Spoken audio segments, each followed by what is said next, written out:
All right, so we have completed the second half of chapter 8. There's a little bit more to it with the factoring. Why are we factoring? We are factoring to eventually solve problems. So if you flip your notes over, we're going to finally finish these blank pages. The whole reason we factor is to solve. If you solve a normal equation such as x plus 5 equals 0, you can isolate the variable by removing anything that's not that variable. It's a little bit different when we have, let's say, a quadratic, something raised to the second power, okay? I can't isolate that variable. It's stuck in both. So we're going to use factoring to solve. So here, let's go straight down to C. Here, I know I have in common a 5 and a p. If I remove it or extract it from both, I'm left with 4p minus 3. This is factored. There is the zero product property. This is a product. It's two things being multiplied. It's two factors being multiplied to get 0. So the zero product property says if the product of two factors is 0, then at least one of the factors must be 0. For any real numbers a and b, if a times b equals 0, then a equals 0 and or b, we're going to call this b, equals 0. Okay, so we factor the polynomial. We set each factor equal to 0, and then we solve. If we divide by 5, I get 0. We add 3 and divide by 4. That means that p could have been 3/4 or p could have been 0. The beauty of math is you can check your work. If you substitute 0 back in, it's going to be 0 minus 0, which gives us 0. If I substitute 3/4 in, I will also get 0. So you have two answers. Let's go back up to part A. It is already factored, so all we have to do is set each factor. We set a and b equal to 0. Therefore, using the zero product property, my answers are going to be -3 and +5. Yeah, if I put a 5 in here, 5 times 3 is 15. 15 minus 15 is 0. If I put a -3 in here, I get -6. We'll get a 0 as well.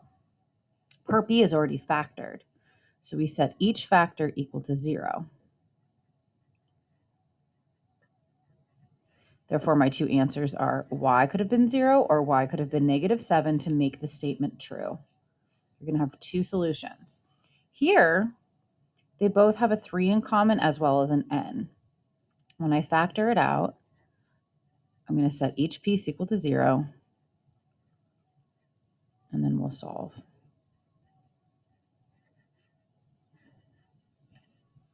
So right now we're factoring using a GCF. Sometimes it might already be factored, and that's okay. For parts E and F, we need to get everything to one side, wherever x squared is. So here's x squared.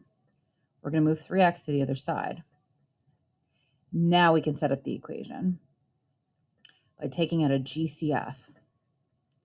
When I set x equal to 0, I have one solution, and when I set x minus 3 equal to 0, I can solve to get the other solution. Same thing here. You want the b squared or the x squared or whatever it is to stay positive, so you bring the other number over to the other side. Of course, there's nothing here, so it's 0. We use factoring using a GCF. And once again, we set each piece equal to 0. That one's done. This one, we just have to subtract 3 to get a solution. Okay, let's look at this problem. It says the height and feet of an arrow can be modeled by this equation. Ignoring the height of the archer, after how long was the arrow released as it hit the ground? Well, what's the height of the ground? That would be 0.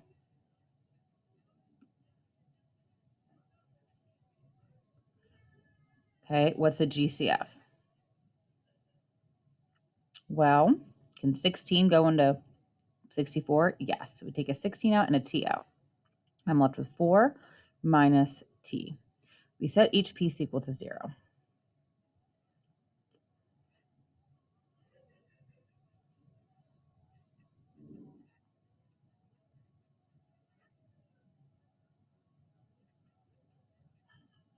So after 0 seconds, it hits the ground. Yeah, because that's the starting point.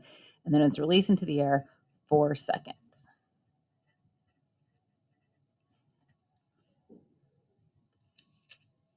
It says, what is the height of the air after 2 seconds? Well, we're not solving here. They want to know the height. Okay, so you could put in a 2 to each part. You don't really need to know this right now. All right. So that was factoring using a GCF and solving. You go to 8-6. Now let's try factoring.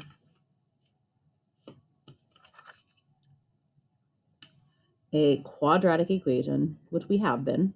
Those were quadratics.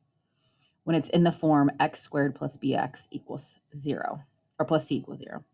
It says write each expression in this form. So we're good. We're not good here. We need to get everything to one side, preferably when the squared, it's positive, no, it's negative, is in the front. Okay. It says rewrite the expression and factor the expression using the most appropriate method.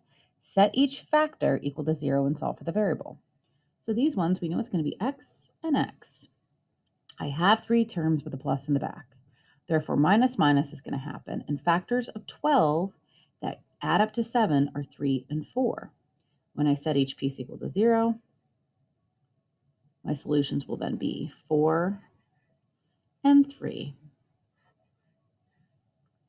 Okay, pause the video, try doing the rest on your own.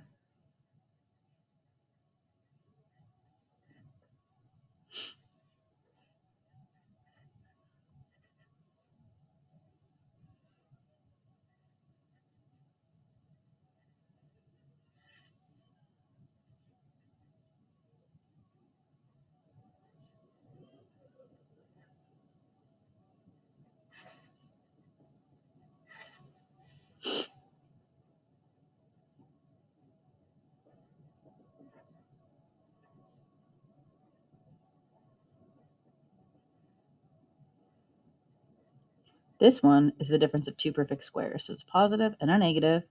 The order does not matter. So D could have been 3 or D could have been negative 3. 3 squared is 9. Yep, negative 3 squared is also 9. Okay, so that was the back of 8-6. See the bottom. We're going to pass this for now.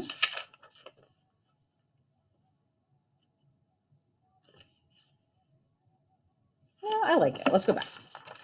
All right.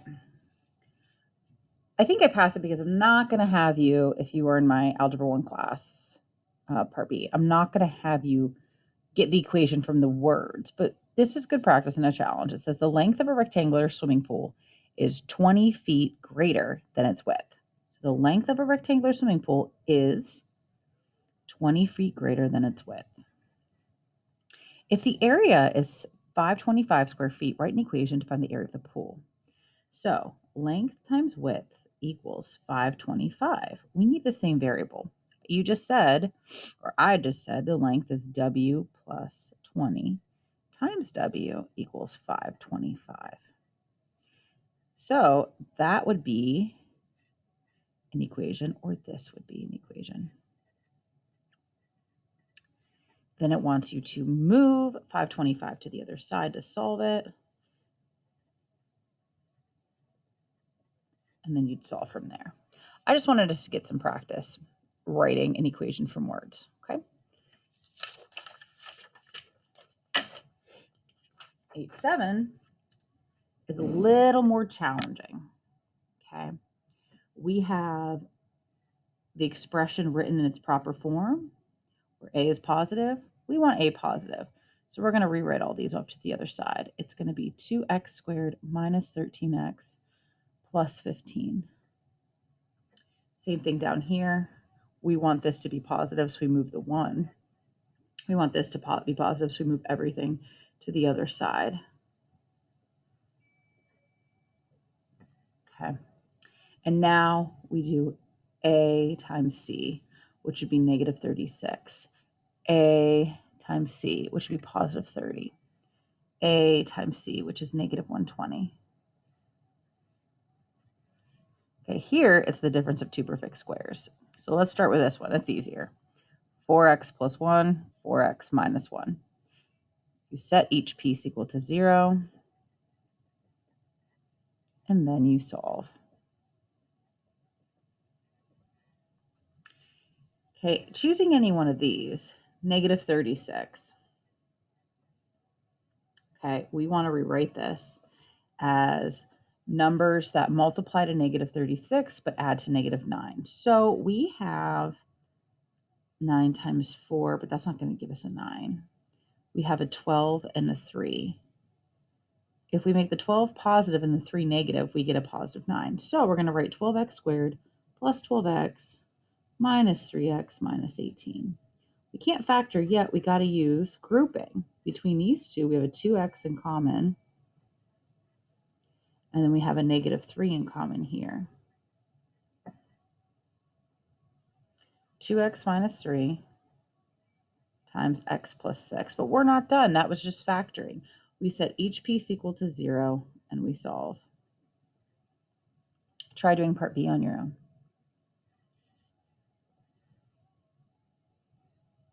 Factors of 30 that get to be negative 13, well, they both got to be negative. Yep.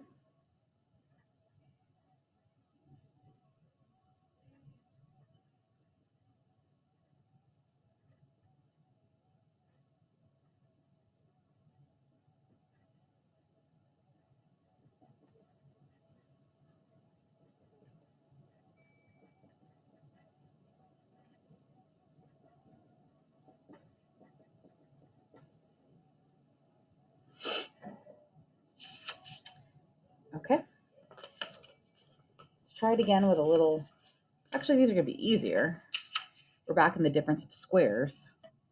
Solve each by factoring. Well, we want to make sure the squared is positive, so we're going to bring the numbers to the other side.